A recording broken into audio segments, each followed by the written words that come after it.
Estamos começando a primeiríssima aula sobre o clitofonte.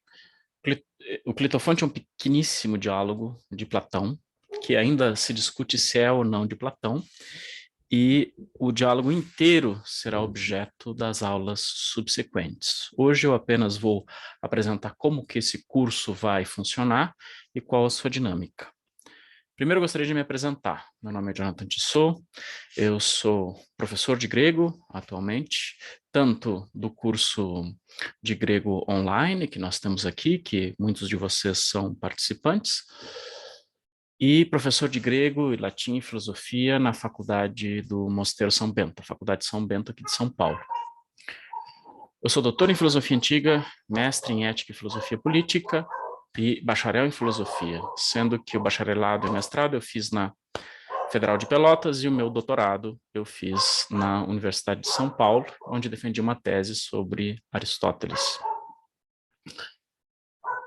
Bom, o que motiva este curso é que um de nossos alunos, o professor mestre Robson Soares, né, Robson?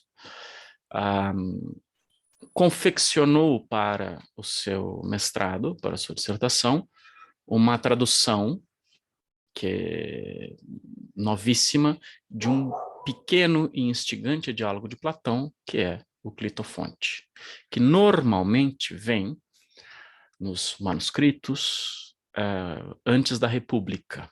Por quê?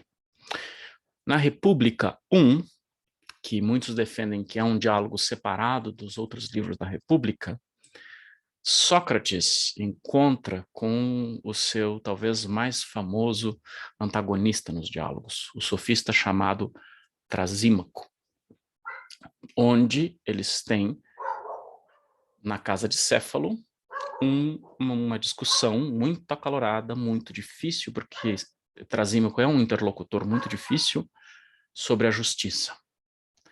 Então, alguns, inclusive, chamam este livro inicial da República como o diálogo sobre a justiça.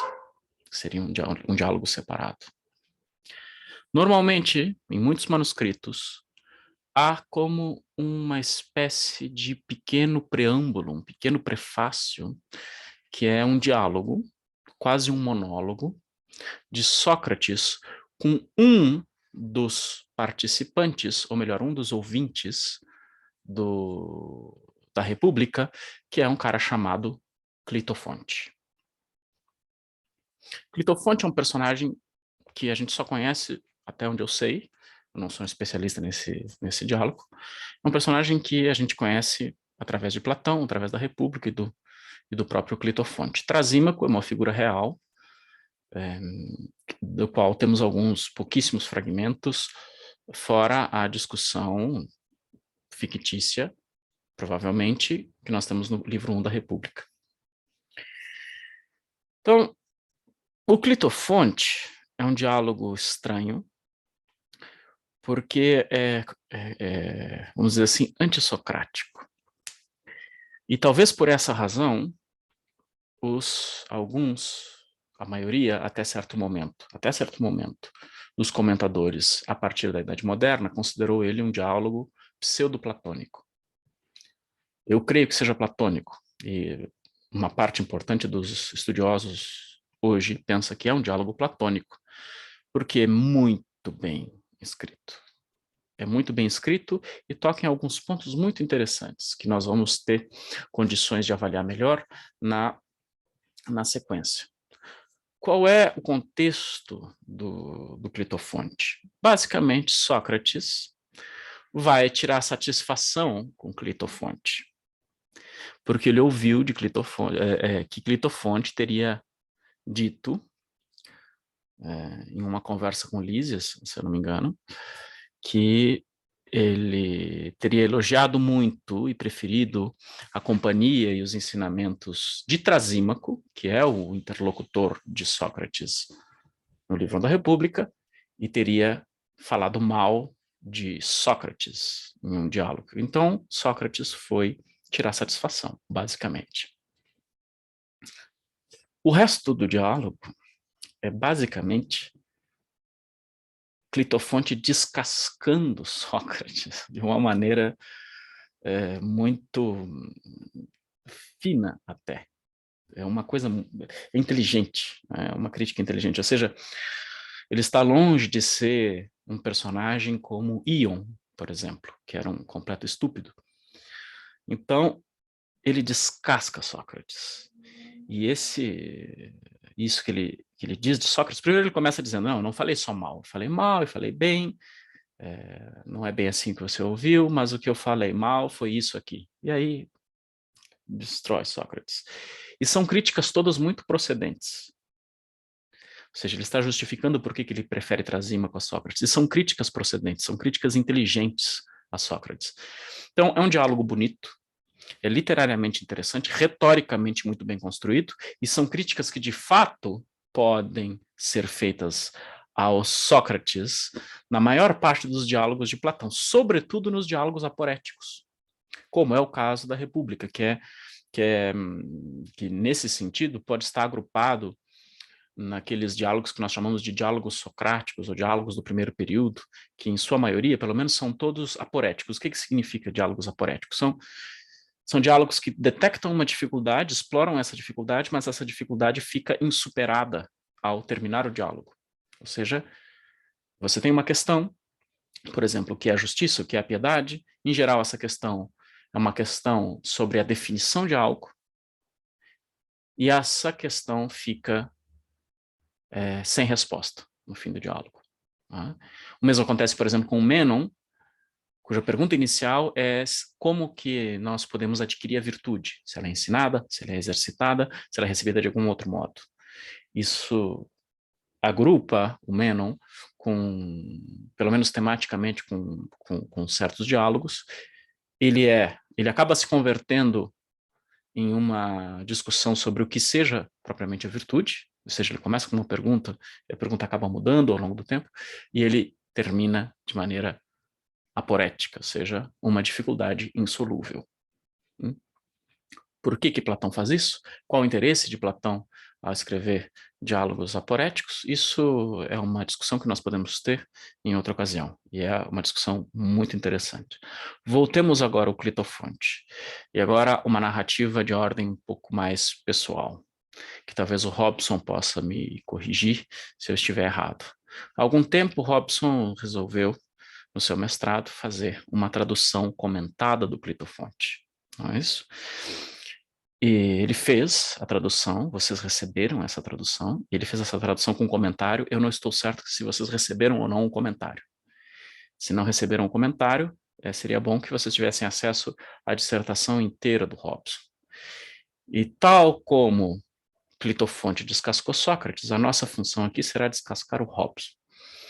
E o Robson, eu gostaria de convidá-lo agora para primeiro se apresentar e falar um pouco mais do trabalho que ele fez ao longo desses últimos 1 ano e meio, 1 ano e pouco, de tradução, o que é que ele fez, por que ele resolveu estudar esse diálogo, que critérios ele seguiu para fazer a tradução, e depois eu volto para explicar para vocês como nós vamos proceder nas próximas aulas. Robson, eu peço que você, por favor, se apresente e fale um pouco do trabalho que você fez no seu mestrado. Muito obrigado, professor. Bom, meu nome é Robson Soares, ou Robson Oliveira, como aparece nas publicações que faço. Eu sou do Rio de Janeiro, sou formado em filosofia, sou bacharel e licenciado pela Universidade do Estado do Rio de Janeiro, UERJ, onde também fiz meu mestrado defendendo uma dissertação sobre o Clitofonte. Essa minha dissertação, ela consiste em um trabalho em 2 partes, onde a primeira parte eu faço um estudo introdutório, mais panorâmico do que profundo, a respeito do Clitofonte, sobretudo a respeito da recepção do Clitofonte na Antiguidade e na Modernidade. E a segunda parte, o trabalho é propriamente a tradução, onde traduzi o Clitofonte a partir do texto grego estabelecido pelo Simon Slings, em 1999, texto o qual nós vamos seguir, né, na nossa tradução. E eu tive como critério de tradução, mais especificamente, a proximidade com o texto grego, a literalidade, né? Nós vamos ver que o texto, além de ser um texto já muito rude em questões de escrita, na minha tradução ela é mais rude ainda, porque não tive como intenção primeira trazer um texto acabado, ornamentado, mas ainda com arestas, para que a gente possa ter um contato mais próximo com o texto no primeiro momento e num trabalho subsequente, futuro, provavelmente após essa sessão de descarrego em cima de mim, podendo verificar o quanto esse texto é fiel ao texto grego, eu possa, então, aparar as suas arestas, né? Terminar de lá. Bom. Basicamente, em linhas gerais, sobre o meu trabalho foi isso, né? No estudo introdutório, ele está regido, como eu falei, sobre a apresentação a respeito da recepção do clitofonte na Antiguidade e na Modernidade, onde eu fiz uma comparação, né, da recepção desse diálogo na Antiguidade, que era marcada por um fato que é muito curioso, né? Tendo em vista o que o professor Jonathan falou a respeito das críticas à autenticidade do texto. Porque na Antiguidade o diálogo passou incólume, né? Nós sabemos que desde o século III, pelo menos antes de Cristo, pelo que nós temos como registro escrito, já haviam diálogos platônicos que foram considerados inautênticos, né? Mas o Clitofonte não constava entre esses textos, apesar das duras críticas de Clitofonte a Sócrates. Ao contrário, no Diógenes Laércio, nas suas páginas dedicadas a Platão, a gente vê que foi, inclusive, na Antiguidade, considerado que Clitofonte seria uma boa porta de entrada para os estudos platônicos, né? E a outra metade do trabalho é onde eu começo a discutir o porquê, então, ou então como, né, surgiram essas críticas, sobretudo a partir da tradição da filologia alemã, com Schleiermacher, a respeito do Clitofonte. Bom, é isso. O mais a gente vai ver nas discussões propriamente ditas. Bom, muito obrigado, Robson. Acho que ficou bastante claro o que você fez. Eu peço que, se você não enviou a sua dissertação inteira, seria interessante que você enviasse, porque esta parte propedêutica é de leitura interessante para os alunos. Eu não sei se você enviou tudo ou enviou só a tradução. Eu só encaminhei. Eu enviei só a tradução. Você pode enviar tudo? Eu tenho que terminar, ainda me formei no início desse ano, então eu tenho que lapidar o trabalho também. Há problemas de formatação. Mas eu posso enviar mesmo assim, Não, considerando... mas em algum momento, daqui a uma semana, 2 semanas, se você puder enviar, mesmo que seja uma versão preliminar, se foi aprovado por uma banca de mestrado, com certeza não vai ofender os leitores, alguns pequenos erros de formatação, não se preocupe. Quem fez parte da sua banca de mestrado, perdão? Fez parte o professor Dr. Luiz Felipe Belintani, professor da Universidade Federal Fluminense, e a professora Maria Inês Anacoreta, estudiosos de Platão, professora da PUC do Rio de Janeiro e da Universidade do Estado do Rio de Janeiro, além da minha orientadora, Isabela Aquino Bocaiúva. Certo. Então, se esses especialistas aprovaram, ninguém aqui vai reprovar a sua dissertação. Não precisa ficar tão acabunhado em enviá-la. Mas se quiser dar uma revisada para enviar, porque eu acho que, como está em português, ajuda bastante, e dá um panorama das discussões em torno do diálogo que vai ajudar com que nós avancemos, ok? Então, a informação mais relevante que o Robson não deu foi que ele é aluno deste curso nos últimos 2 anos. Isso é importante frisar, porque nós temos aqui um curso regular, que alguns de vocês certamente sabem, conhecem, participam, em que nós estudamos o grego. E a turma mais avançada, da qual participa o Robson, o Giovanni, que está por aí, o Cédric, que também está por aí, agora o Lucas, o Paulo Henrique, o Marciano. Nós estamos já no final, estamos na linha reta, linha final do nosso curso, que tem uma duração... A duração dele é um pouco instável, porque depende um pouco da turma. Mas é uma duração de mais ou menos 2 anos e meio, 3 anos, né? Nas últimas aulas nós analisamos algumas passagens de Eurípides e o Robson fez durante o ano de 2021 a sua dissertação com a sua tradução e frequentemente mandou algumas passagens e discutiu alguns pequenos trechos com os coleguinhas. Então estão todos convidados, se quiserem ser tão bons quanto o Robson traduzindo Platão, estão convidados a se inscreverem nesse curso. Bom, hoje nós não temos propriamente aula, nós temos, eu vou dizer para vocês como que nós vamos proceder, e vocês vão ter lição de casa. Né? A lição de casa mais elementar, evidentemente, é ler o diálogo, na tradução do Robson e em tantas traduções quanto possam acessar. É importante fazer essa comparação. E aqueles que se animarem a ler em grego, leiam em grego, e aqueles que tiverem condições de fazer o cotejo, ou seja, a comparação da tradução com o grego, façam a comparação, catem as palavras, anotem perguntas, e aqueles que tiverem um bom grego podem refletir, inclusive, na divergência entre as edições. Porque, vejam, além de várias traduções do texto, nós temos várias edições do texto. O que significa várias edições do texto? Como vocês bem sabem, esses textos antigos, eles chegam até nós através de manuscritos que são muito posteriores à confecção do texto.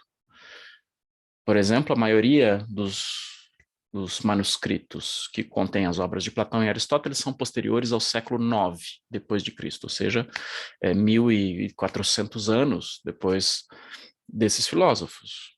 Né? Com isso,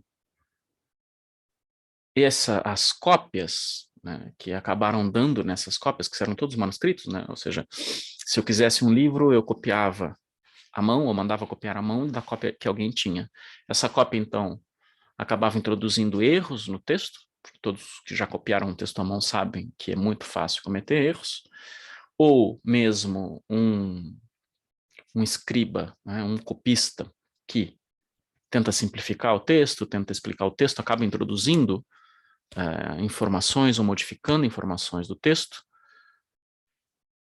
porque o pudor com respeito à autoria é uma coisa moderna, vamos dizer assim. Então, os manuscritos que nós temos divergem entre si em relação ao mesmo texto. Então, você tem o manuscrito 1, 2, 3, 4, 5 do Clitofonte, esses manuscritos eles terão partes em que o texto é diferente. Às vezes a diferença é pouca, às vezes a diferença é grande, às vezes é uma diferença só de pontuação. Eu peço desculpas pelo cachorro, é da vizinha, eu não consigo fazer nada em relação a isso. Então, há uma diferença entre os manuscritos. E o editor moderno, ou seja, aquele que vai estabelecer o texto grego, que vem nessas edições, assim, como essa edição, que em alguns casos eu prefiro a edição dos links, o editor vai estabelecer um texto diferente, porque ele vai adotar a variante de um manuscrito em vez de adotar a variante de outro. E vai anotar, vocês vão ver que vocês vão receber esse texto, inclusive, no rodapé, ele anota as variantes que ele deixou de fora, ou seja, as possibilidades do texto que ele deixou de fora do estabelecimento dele. Então, esta edição que eu tenho em mãos é a edição do John Burnett, do início do século XX, e a edição mais recente do Clitofonte, que é uma edição que tem uma tradução, inclusive, é uma edição bilíngue, do Slinks, que é o mesmo cara que fez a última edição, muito boa edição, da República. Não à toa ele fez a edição dos dois livros, o Clitofonte e a República. O Clitofonte fartamente comentado, com introdução, a República nesta mesma coleção da Oxford Classical Texts. Com isso dito, vocês devem não só ler a tradução do nosso colega, professor Robson, mas quantas traduções possam, para comparar a divergência. E aqueles que têm acesso ao grego, de preferência, também façam o cotejo com o grego e o cotejo das edições. Bom, dito isto, como procederemos? Nós temos um cronograma de 6 aulas. A notícia boa para uns e ruim para outros é que certamente essas 6 aulas vão virar no mínimo 8 e mais provavelmente 10. em algum momento, porque não vai dar tempo de ler o texto inteiro. E a intenção é lermos o texto, discutirmos o texto e vemos se o texto corresponde ao grego. Então, ao mesmo tempo que nós vamos discutir o texto em português, ao mesmo tempo, claro que não, mas tal como vamos discutir o texto em português, também vamos ver se o texto corresponde de fato ao que está no grego e se a escolha do próprio editor do texto grego é uma boa escolha ou não. Então, nós vamos também comparar edições em grego para ver qual é a melhor escolha para traduzir e quais as razões para escolher uma ou outra.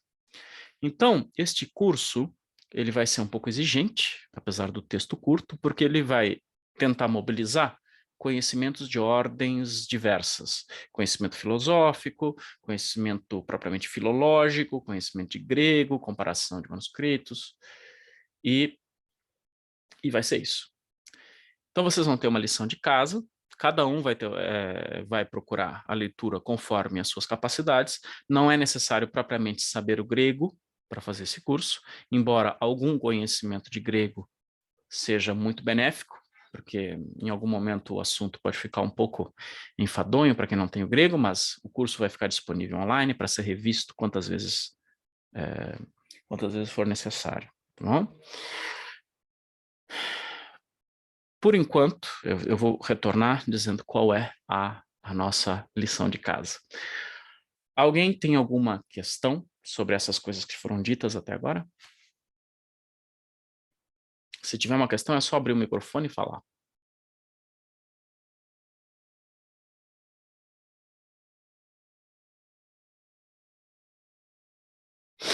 Sem questões. Muito bem. Como vamos proceder, então? Na próxima aula, faremos uma discussão um pouco mais geral do texto e leremos o texto inteiro em português, ou seja, na tradução do Robson, e dando uma cotejada com outras traduções. Ainda não vamos entrar no grego, ok? Vamos tentar dominar o conteúdo do diálogo, para ver como o diálogo funciona, e para isso vocês vão precisar ler duas coisas. Primeiro, o diálogo, né? Segundo, o livro 1 da República. Então, vocês têm esses dois deveres de casa para a próxima semana. Ler o diálogo e o livro 1 da República. Isso dá mais ou menos, em conjunto, umas 60 páginas. Ok? Então, a primeira aproximação será filosófica, né? E tentando colocar a estrutura do diálogo em relevo. Aqueles que quiserem ler em outras traduções também estarão convidados a fazê-lo. Na segunda parte, começaremos a fazer a leitura linha a linha e cotejar com o grego, para ver se esta tradução está de acordo com o grego.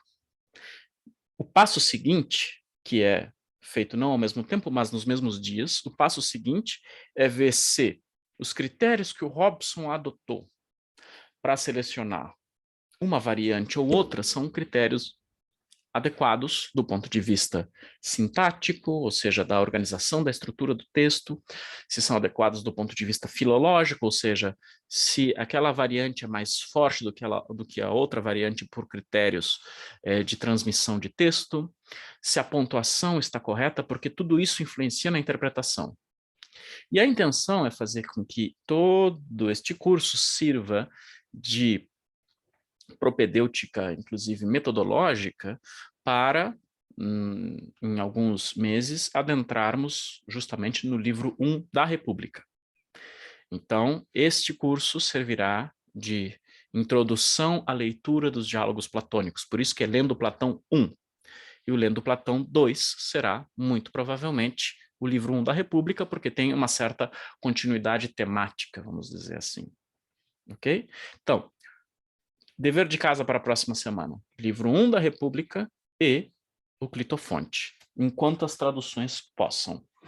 Aqueles que puderem ler em inglês, façam-no em espanhol, em francês, em alemão, em italiano, porque o cotejo vai ser importante. Tudo bem? Então, alguma questão sobre esses deveres de casa?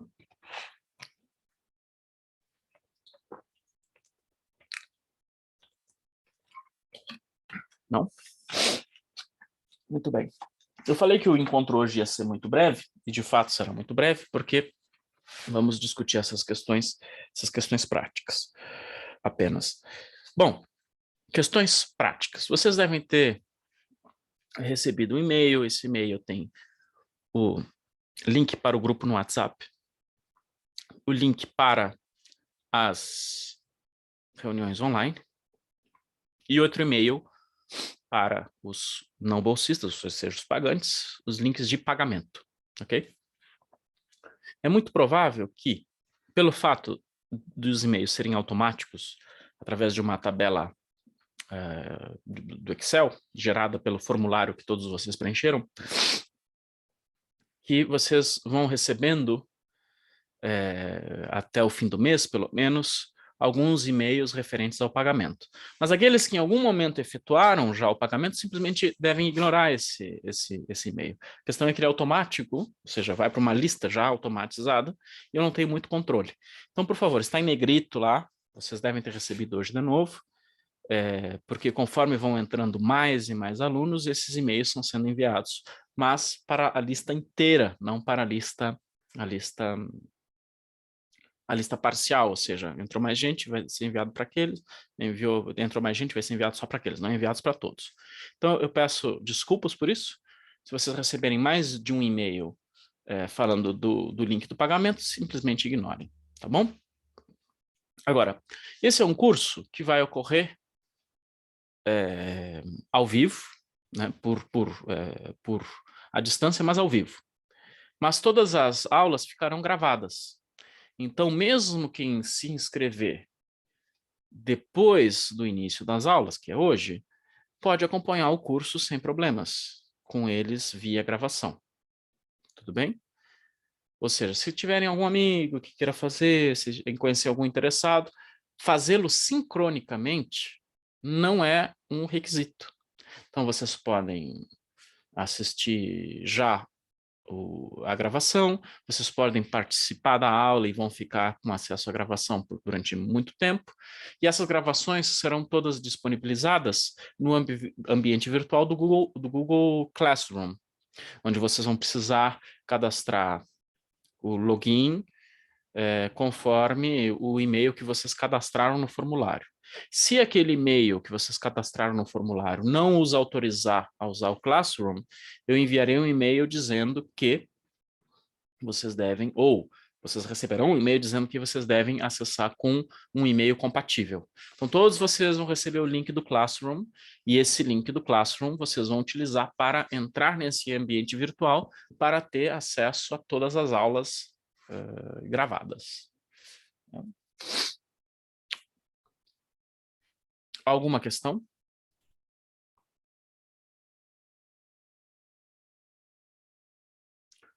Sem qualquer questão? Bom, ótimo, então. Robson, você gostaria de acrescentar alguma coisa? Creio que não. Talvez, se vocês quiserem um acesso fácil às traduções, eu posso enviar para o professor. Você pode enviar diretamente no grupo do WhatsApp, sem maiores problemas, ou você pode enviar a mim também, e eu vou deixar disponível no Google Classroom. Então, quando esta aula aqui estiver processada, ela já vai estar no Classroom, hoje à noite, junto com todo o material disponível no Classroom, que vai ser o nosso meio, a nossa plataforma didática constante ali, ou seja, vocês vão ter, sempre que está entrando ali, se tiver algum problema, vocês reportem, por favor. Agora, quanto ao grupo do WhatsApp, eu sei que tem pessoas que não gostam do grupo do WhatsApp, mas o WhatsApp tem a vantagem de uma comunicação mais dinâmica, porque se há alguma falha, como frequentemente, infelizmente há, falha de internet, falha de luz, falha no Zoom, o WhatsApp é a maneira mais rápida de nós nos comunicarmos. Não estou conseguindo entrar. Se vocês mandarem um e-mail, pode ser que eu consiga ver o e-mail só depois da aula. Então, o grupo do WhatsApp é uma coisa importante. Ok? Se vocês não têm mais nenhuma Mais nenhuma não. Se vocês não têm nenhuma pergunta, vocês já têm o dever de casa, vocês devem ler isso. E nós vamos nos encontrar na semana próxima, sábado, às 14 horas. Há uma pequena alteração no calendário, que é referente ao dia 4 de junho. No dia 4 de junho, a aula será transferida para a aula subsequente, ou seja, vocês vão ter que fazer a leitura do Clitofonte e do livro 1 da República para a aula próxima e depois passar a estudar o Clitofonte. Aqueles que tiverem o grego, sobretudo as pessoas da aula da turma 1, devem proceder à tradução do texto. Devem tentar traduzir o texto. E terão 2 semanas para fazer a primeira tradução. Ok? A turma 1 tem isso como dever de casa no lugar das aulas normais. Então, a partir de agora, vocês vão lidar com o texto real. E nós vamos discutir através da tradução do Robson e vocês vão dar a tradução de vocês dizendo, mas eu traduzi desse jeito, eu traduzi daquele outro, que vai ser o motor da nossa discussão. Entendido? Então, para o dia 11 de junho, ou seja, há 1 mês para isso, a turma 1 deve trazer, pelo menos, e eu gostaria que vocês anotassem, a turma 1 deverá trazer... Estou com as leis na mão, não estou com as...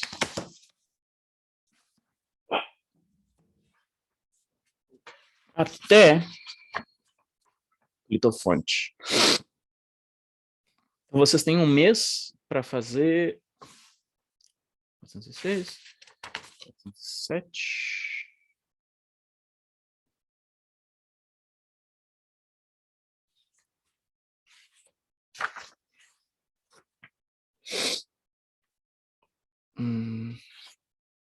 Até 407/2. Tudo bem? São 2 páginas, não é muita coisa. Só 2 páginas. 407/2. Na edição de sua preferência. Preferencialmente, na edição dos links. Mas você pode fazer na edição da Les Belles Lettres, pode fazer na edição da Oxford Classical Texts, pode fazer na edição dos links, ou qualquer outra que tenha uma mão, na edição da Loeb. Tudo bem? Então, esse é o dever de casa para a turma 1. Para a turma 1. Turma 1 tem alguma questão?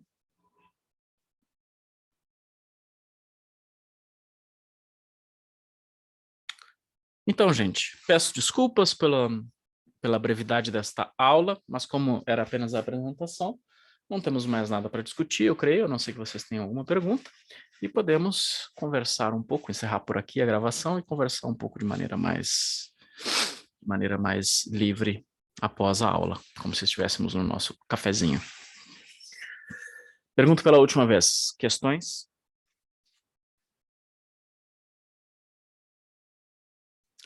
Muito bem, então espero vocês na próxima aula, que é o dia 28 de maio, com a República e o Clitofonte lidos em tradução, e a turma 1, no dia 11, a turma 1 vem dia 28 também, mas no dia 11, com o Clitofonte traduzido até a página que eu indiquei. Não subestimem, não subestimem, comecem a fazer agora a tradução, não subestimem o texto.